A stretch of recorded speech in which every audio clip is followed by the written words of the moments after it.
Sa mga taong di po nakakalimot pong mag-subscribe, naniniwala po akong sila ay may natatanging pusilak at may mabubuting kalooban. Saan man kayo naroon sa iba't ibang sulok ng mundo, sana kayo ay palaging malakas at malay sakit araw-araw. Pagpalang umaga, tanghali o gabi sa inyong lahat. Sa mga taong di po nakakalimot pong mag-subscribe, maraming salamat po sa inyong lahat.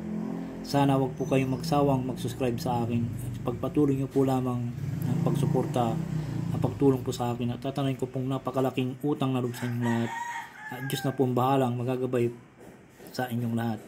Sa mga bago na ngayon lamang po nakatuklas ng aking YouTube channel Liwanag ng Pangasinan, huwag na po kayong magtubiling pindutin ng subscribe, like and share at pakipindot na rin po ang bell icon para palagi po kayong updated sa aking mga isusunod na mga video.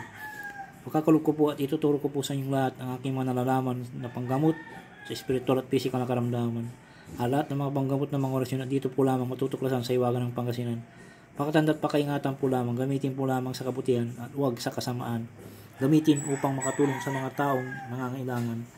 At huwag pong ipagyabang at palagi po ninyong isa puso't isipan at panatilihing magpakumbaba sa isa't isa, magtulungan, magbigayan, at higit sa lahat magmahalan. At huwag pong makalimot pong tumulong sa mga taong higa po sa hirap ng buhay. At ito'y may malaking kayamanan sa langit sa pagtulong sa kapwa at hindi matutumbasan sino man. Kaya ang Diyos na po ang bahalang magsusukli sa lahat po ninyong mga ginagawang mga kabutihan. At ipagkakalob sa inyong lahat ang siksik, dikdik at umapaw na pagmamahal ng ating Diyos ang makapangyarihan sa lahat. Sa mga kwan ko po, shoutout po sa inyo lahat. Sana po wag po kayong magsawang mag-subscribe po sa Hiwaga ng Pangasinan at palagi po kayong nasa mabuting kalagayan araw-araw at malakas na abutin po kayo ng aking ang mga abutin na po ng aking ginawang YouTube channel na mapaparod nyo po ay palagi ko malakas at malayo ko sa sakit araw-araw. Palagi ko po kayong ipagkaidarasal sama na nasa mabuti po yung kalagayan at malayo sa sakit sa araw-araw. Nasa abroad man, nasa ibang bansa po, nasa apat na sulok ng mundo, sana po ay tumutok po lamang kayo sa Hiwaga ng Pangasinan at i-share ko po lahat ng aking mga nalalaman na panggamot ng mga orasyon. Dito po lamang po matutuklasan sa Hiwaga ng Pangasinan. Pakitandaan po lamang, gamitin po lamang ang mga orasyon na aking ibabagi sa kabutihan lamang po at focus lamang po kayo sa inyong mga ginagawa at pag inuusal nyo po ang mga orasyon na aking pinagkakalob sa inyo at gagabayan kayo at huwag po kayo makalimot pong humingi ng gabay sa Ama at magpasalamat sa Kanya. Maraming salamat po.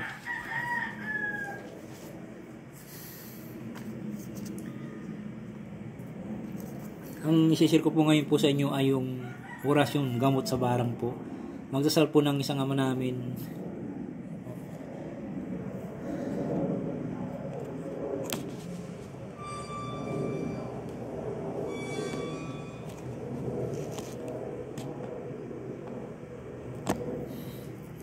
Magdasal po ng isang namin at isunod po yung orasyon ng 3 beses. Ibulong sa puyo at ihip o ibulong sa isang basong tubig at ipainom sa may nabarang.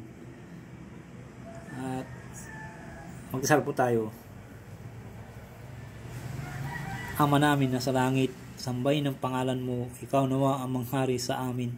Sundin nawa ang iyong kalooban mo dito sa lupa tulad sa langit. Bigyan mo kami ng pagkain kailangan namin sa araw na to at patawarin mo kami sa aming mga kasalanan tulad ng papatawad namin sa mga nagkasala sa amin at huwag mo kaming iharap sa migpit na pagsubok kundi ilayo mo kami sa masama sapagkat iyo ang kariyan, kapangyarihan at kapurihan magpakailaman. Amen. Sunod po yung orasyon po ng 3 beses po. Paalala lang po, ang pagbasa nito ay ganito po. Narito po ang orasyon 3 beses po. Exhales, tayog, yudum. Exhales, tayog, yudum. Exhales, tayog, yudum.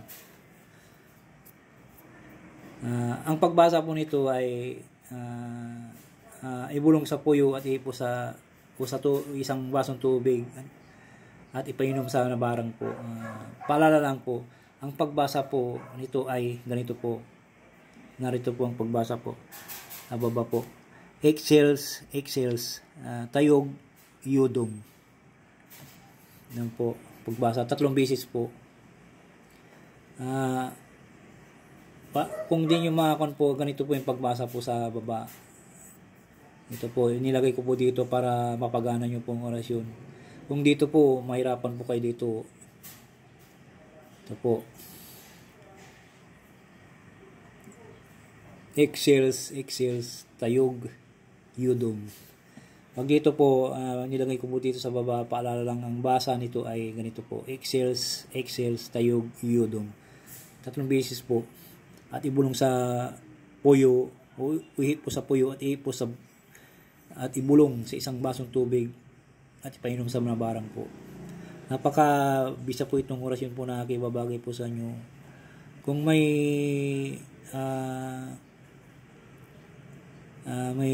gusto nyo pong gamutin po, kung nakulam mo na barang po, ito na po ang ibabagay ko po sa inyo para may magagamit po kayo po. Napaka-importante po dito, kung may nararamdaman po kayo ng kakaiba na dati po hindi nyo nararamdaman po, na parang nahihilo po kayo, nanghihina sa tuwing Martes, Biyernes, nanghihina, tapos parang palagi po kayo nananaginip ng masasama, hindi po kayo makatulog, para kayo natatakot, marami pong kaparanan po ng nabarang po o nakulam. Tapos palagi po kayong pag kumain po kayo walang gana, yan po, magpatawas na po kayo sa malapit na mga albularyo, yung pinagkakatiwalaan nyo pong albularyo, yung hindi mo mukhang pira na pinagpipirahan lang po kayo. Dapat po pag nagpagamot po kayo sa mga gamot po na malapit po sa inyo ay itanong nyo muna kung magkano yung ibabayad nyo po para sigurado po, kasi may nanggagamot po, karamihan na nanggagamot po na hindi po sa pag-aano po, hindi po siya nakagamot, nagpapabayad po ng mga malalaki. Marami pong malahalata nyo naman po kung hindi siya marunong, kasi marami pong sasabihin na ganito, pabalik-balikin kayo sa kanyang gamutan, kasi mararamdaman nyo naman kung ganito po, mayroong ganitong pong masiba sa pera. Pero kung ang pinagkuhanan nyo po, nagpagamot po kayo ay parang may donasyon lamang po, sigurado po yun na malakas po siya manggamot. At hindi po siya nagpapabayad ng malaki. Yung magbabayad ko yun ng pera, ayaw niyong tanggapin. Ang gusto niya po, yung pera na lang po, ibili nyo na lang po ng prutas o pagkain, at siya po yung ibigay para po siya. Malata nyo naman po kung halimbawa yung mga manggagamot na yan ay po. Karamihan po masiba ng pera, pero hindi po kayo napapagaling yan. May katawagan po dyan sa mga ganyan na bara-bara pong manggagamot, po. Anti-Kristo po yan. Sa akin po, may nagpagamot po sa iba, tapos mamaya bumalik naman yung sakit niya, pupunta sa akin, at pinagbibigyan ko naman sila. Mayroon nga nagsusubok po sa akin na mangkukulam siya akala niya hindi ko alam. Yung papunta pa lamang yung tao na pupunta na magpagamot sa akin, alam ko na kung masama o po yun, masama o mabuti. Kaya nakukon ko po na hindi niya po alam na gagawa po siya ng masama. Sinaradoan ko na po, kaya hindi siya makabuga ng orasyon na kasasama sa akin. Kaya hindi siya makakuan. Umalis lamang po siya, na parang binugang ko siya ng pampalayas po, at umalis na po siya. Hindi po siya bumalik. Hanggang ngayon po hindi na po siya bumalik. Marami kasing nagsusubok po sa akin na ganyan po.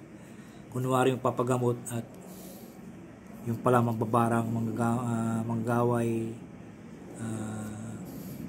hindi po sila makapurma sa akin kasi bago po sila tumungtong sa aking pinanggagamutan po ay nilalagyan ko ng panara po. At para po silang malulusaw kung ipipilit nila po na magagawa po ng mga kasamaan. Hindi po nila alam na bago po tumapak sa aking pinanggamot po ay hindi po sila makakapurma po. Kaya dapat po ay ang sikreto lamang po dito, ipagkalog ko po sa yung sikreto.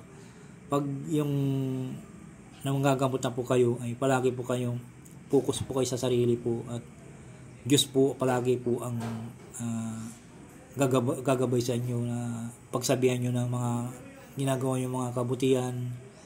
Huwag sa iba, huwag nyo po ipagdaldal sa iba kundi sa Diyos lamang po. At pag nanalangin po kayo ay taos puso po kayo manalangin sa Kanya na talagang ikon nyo po sa puso at isipan nyo po para gabayan kayo ng Diyos ang makapangyarihan sa lahat. At humingi po kayo ng kapatawaran sa Kanya. Importante po yung marami po kayo sa atin po kasi marami po tayo nagawang kasalanan. Hindi po tayo perfectong tao.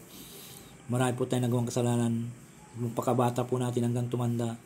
Kaya dapat po ay humingi po tayo ng kapatawaran sa Kanya. At ipakakalog ko po rin po sa inyo ang aking ginagamit po na pagpapatawa sa Kanya.